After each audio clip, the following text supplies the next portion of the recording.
मंडळींनो, तुम्हाला वजन कमी करायचं आहे तर ह्या 2 सोप्या ट्रिक्स वापरून तुम्ही मूग डाळीचा चिला कसा छान झटपट बनवायचा ते बघू शकतात. चला तर मग पुन्हा तुम्हा सर्वांचे स्वागत आहे शिल्पाज मॅजिकल फूड सिक्रेटमध्ये. सोप्या ट्रिक्स वापरून तुम्ही फ्लपी आणि एकदम मजेशीर असा मूग डाळीचा चिला बनवू शकता. त्यासाठीच 2 सोप्या ट्रिक्स आपल्याला इथे वापरायच्या आहेत. तर ह्या ट्रिक्स तुम्ही नक्की वापरून बघा आणि चिला कसा बनतो हे पण मला नक्की कळवा.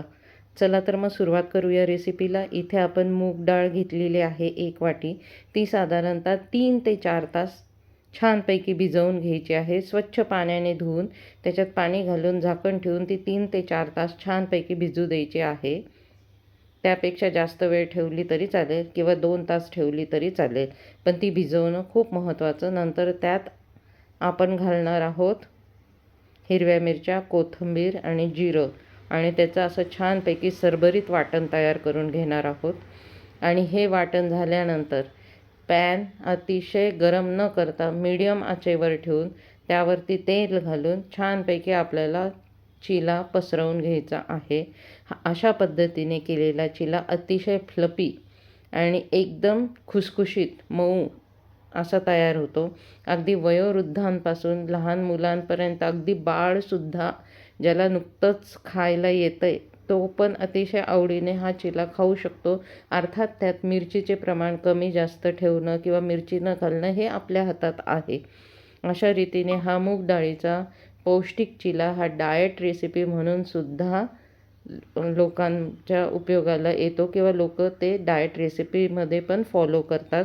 तर अशा पद्धतीने हा बनवलेला चिला अतिशय पौष्टिक तर आहेच, शिवाय डाळ व्यवस्थित भिजवणं ही पहिली ट्रिक्स आहे.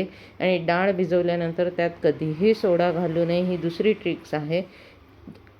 डाळ वाटून झाल्यानंतर 10 मिनटं सारण किंवा ते मिश्रण आपल्याला तसंच ठेवायचं आहे आणि त्यानंतर असा फ्लोपी चिला बनवायचा आहे.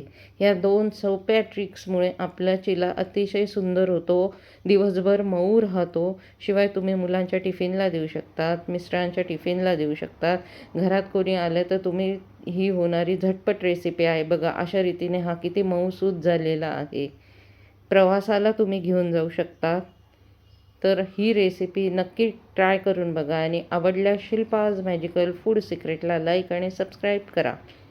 अतिशय कमी तेलात होणारी ही उत्तम रेसिपी आहे. थँक्यू.